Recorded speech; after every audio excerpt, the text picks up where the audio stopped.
Kita lanjutkan dialog kami dan sudah bersama dengan Bung Opan Lamara yang kali ini sudah hadir di studio. Bung Opan, selamat petang. Selamat petang. Ya, Bung Opan, ini kita lihat sudah hadir di studio memakai jaket dari timnas Argentina. Ini pertama tentu kenapa Argentina ya? Ya, kenapa Argentina? Iya, ini filosofinya tinggi banget. Yang pertama, Argentina peringkat 1 dunia. Juara dunia 2022. Dan yang terpenting adalah pada saat itu Argentina kalah dulu di pertandingan pertama melawan Arab Saudi, kemudian bisa menjadi juara. Nah, mudah-mudahan mentalitas kita terinspirasi oleh Argentina dalam laga-laga selanjutnya, termasuk laga malam ini. Ya, 3 laga pertama, oke lah, kita tampil agak amburadul, masih agak mengkhawatirkan. Kemarin amburadul ya bahasanya, Bung ya? Buat saya amburadul. Selain dari strateginya Sinteyong, amburadul berubah terus. Penampilan kita juga sangat mengecewakan. Harus kita akui itu, ya. Melawan Myanmar hanya keberuntungan yang membuat kita menang. Di kandang sendiri lawan Laos kita ditahan imbang 3-3 dan tidak pernah terjadi sebelumnya. Kemudian tandang ke Vietnam, kita memang faktanya hanya kalah 1-0 lawan Vietnam, tapi yang kita lawan Vietnam masih tim ASEAN. Dan kalau kita lihat statistik setelah pertandingan, kita bukan hanya kalah 1-0, tapi statistik semua didominasi oleh Vietnam. Termasuk penguasaan bola. Mereka 72%, kita hanya 28%. Itu faktanya. Marcelino yang sebelumnya juga diganjar kartu merah, kini kemungkinan akan turun dan membela skuad Garuda. Ini memang Piala AFF ini memang cenderung pertandingannya sangat kasar, begitu ya, Bung? Ya, semua pertandingan sama ya. Tapi ini bersifat turnamen yang hanya berlangsung kurang dari 1 bulan, kemudian jadwal pertandingan lumayan tight, sangat ketat. Contoh misalnya, sebelumnya kita hanya sempat istirahat 2, maksimal 3 hari. Kemudian kita melakukan pertandingan yang lain. Hari ini kita Indonesia mendapatkan istirahat yang lumayan panjang 6 hari. Sebaliknya Filipina hanya 3 hari. Jadi memang sangat ketat di sini. Artinya kemudian setiap tim hanya membawa maksimal 24 pemain. Artinya memang sangat ketat sehingga ya yang kita lihat ada pertarungan, ada persaingan di lapangan yang sangat ketat, sangat seru. Dan jangan lupa, gengsinya Piala AFF atau Piala Asia Tenggara ini tidak kalah dengan turnamen yang lain. Dan Indonesia belum pernah juara di sini. Sehingga mau kita lolos ke Piala Dunia, mau bagaimanapun selama kita belum menjuarai ini, maka kita belum bisa menahbiskan diri sebagai sang jawara di Asia Tenggara. Bung Opan, ini di depan mata beberapa jam lagi, kira-kira kalau lihat komposisi dari materi pemain kita kontra Filipina, peluangnya bagaimana, Bung Opan? Ya, dalam beberapa kesempatan Andromeda saya selalu mengatakan bahwa sebetulnya dengan materi yang kita bawa kali ini, harusnya kita bisa kompetitif. Kita bisa bersaing. Jika PSSI atau rakyat Indonesia hanya menargetkan kita untuk lolos ke final, apalagi yang semifinal, harusnya kita bisa. Tim ini kita sebutlah sebagai Indonesia B, ya, karena tim Indonesia A yang berlaga di kualifikasi Piala Dunia grup 3 di Asia ya. Tapi bagaimanapun di tim ini ada mega bintang yang kita ajak, yang mega bintang timnas senior juga di tim A. Ada Marcelino Ferdinand, ada Rafael Struijk, ada Ferrari di belakang, ada Asnawi Bahar, ada Pratama Arhan. Artinya 5-6 dari pemain yang selalu menghiasi timnas A kita itu ada di sini. Sehingga harusnya lebih kompetitif. Tinggal yang saya selalu koreksi adalah tentang strategi dan taktik dari seorang Sinteyong. Ya, bahwa problem yang paling pelik dari seorang Sinteyong adalah terlalu konsisten terhadap inkonsistensi. Satu-satunya pelatih mungkin di dunia ini yang selalu merubah susunan pemain dari satu laga ke laga yang lain. Sampai detik ini Sinteyong di 24 pemain yang dibawa Piala Asia Tenggara ini saja belum menemukan the winning team. Belum menemukan starting 11 yang pakem. Penjaga gawang sudah bagus di Myanmar, diganti di Solo. Lapisan back 3 belakang, Ferrari dan juga ada Kade di situ. Serta Doni udah sangat bagus. Di babak kedua saat kita menghadapi Myanmar. Masih dirubah lagi, tiba-tiba memasukkan Kakang. Kemudian juga Asnawi Bahar sudah sangat bagus di babak kedua lawan Myanmar. Dijadangkan kembali. Begitu juga di depan. Nah, oleh karena itu, jika kita ingin melihat bisakah Indonesia mengatasi Filipina malam ini dengan materi yang sama, sekali lagi harusnya bisa. Tinggal bagaimana Sinteyong. Apakah masih akan terus merubah-rubah, bereksperimen, menganggap bola lagi ini lagu uji coba dalam tanda kutip. Janganlah. Bung Ijek, dengan adanya perombakan pemain ini, apakah juga akan mempengaruhi chemistry dan juga tiki-taka antar pemain? Sudah pasti ya, memang dalam teori kepelatihan siapapun pelatih selalu harus ada mempunyai first 11. Dia harus mempunyai pakem dulu 11 pemain ya. Biasanya itu pun pergantian kalau ada akumulasi, ada yang cedera atau ada taktik lain untuk memasukkan 1 atau 2 pemain, itu pun paling maksimal. Tetapi nanti kecuali kita di babak kedua mau merubah, tapi first 11 itu selayaknya harus ada first 11 yang sehingga chemistry terjalan dengan baik. Ya contoh yang tiga, kita kan selalu bermain dengan 3 ya, Sintayong. Waktu awal-awal kan Kadek, Ferrari dan Doni.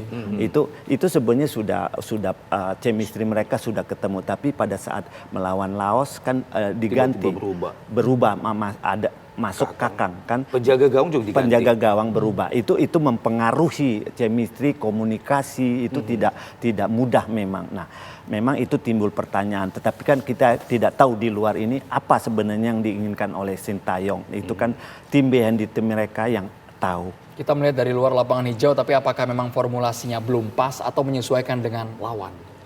Kembali menyesuaikan dengan lawan, yang kembali saya bilang ya tetap harus ada first 11. Kalaupun mau ganti paling 1-2 pemain. Itu pun kecuali yang aku bilang di babak kedua kita fleksibel taktikal, kita kontrol, kita lihat perjalanan pertandingan, mungkin kita merubah taktik itu, baru bisa mungkin kita langsung masukin 2 pemain. Tetapi kalau first 11 memang saya melihat harus jarang, harus sudah ya, pakem itu. Kayak kemarin misalnya kan Marcelino is okay, memang akumulasi, ya memang harus layak diganti first 11. Itu maksudnya yang mau first 11 itu harus digantinya itu karena injury atau akumulasi kartu, kebugaran dan sebagainya, ya kan. Betul. Itu pun perubahannya tidak radikal, tidak mengganti penjaga yang sudah tampil baik dengan penjaga yang dicoba, kemudian back yang sudah sangat solid, tidak kemasukan gol loh di Myanmar. Ngapain dirubah di Solo? Akhirnya kebobolan 3 kan? Nah, kalau kita berbicara sepak bola seperti kata coach tadi, kita berbicara tentang chemistry. Kita berbicara tentang 11 pemain di lapangan yang terus sejak menit awal yang membutuhkan kerjasama. Ini sebuah work team, kerjasama tim. Nah, bagaimana mungkin kita pakai logika yang paling sederhana saja deh, ya, nggak usah pakai bahasa pelatih misalnya, bahwa bagaimana mungkin kekompakan chemistry itu bisa tercipta jika dari satu laga ke laga yang lain perubahan pemain tetap dirubah-rubah. Apalagi seperti yang saya sebut di awal tadi, ini kan kompetisi, ini turnamen yang bersifat sangat tight, sangat ketat. Hanya ada waktu istirahat 2-3 hari. Chemistry belum tercipta, iya kan? Perpaduan belum ada, kekompakan belum tercipta, dirubah lagi. Terbang ke Myanmar, ke Vietnam, dirubah lagi. Nah, entah perubahan apa lagi malam ini. Karena kejutan ini bukan hanya bagi lawan, tapi juga bagi kita pencinta sepak bola Indonesia, senantiasa dikejutkan oleh strategi Sintayong.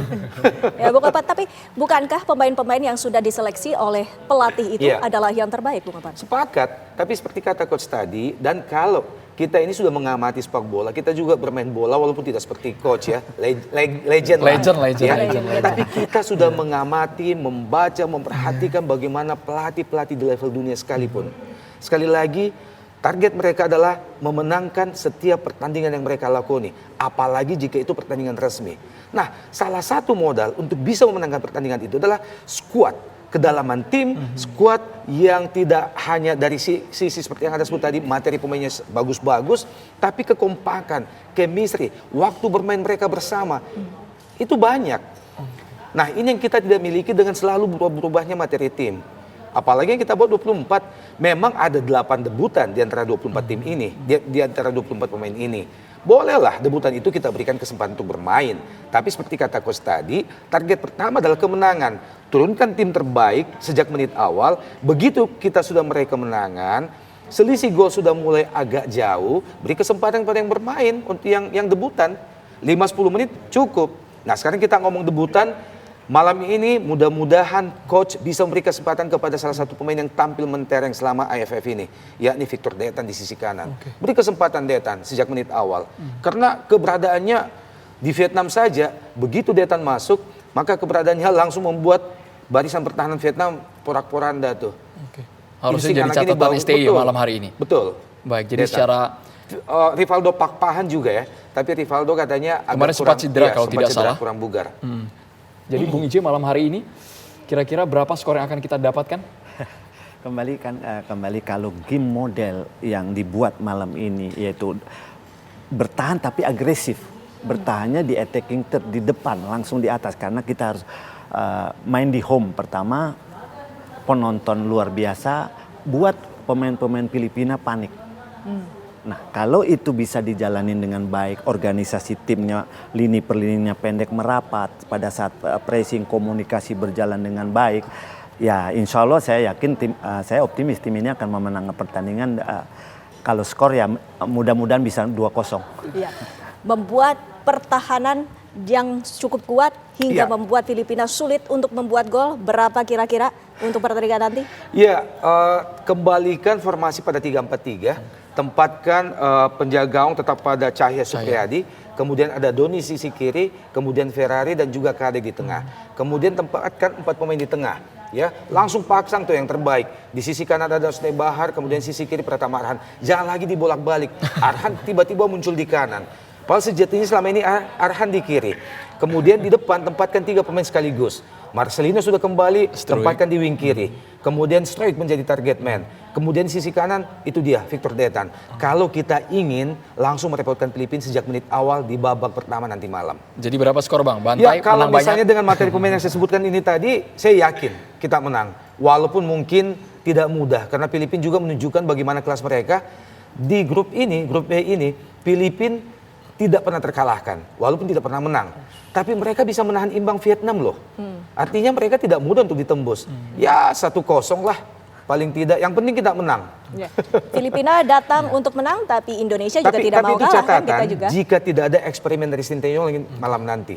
Kalau Sinteyong kembali melakukan eksperimen, penjaga gawang diganti, lini belakang dirubah, lini tengah, Asnawi tidak main dari awal, Arhan di kanan, ya nggak ada jaminan kita bisa mengalahkan Filipina.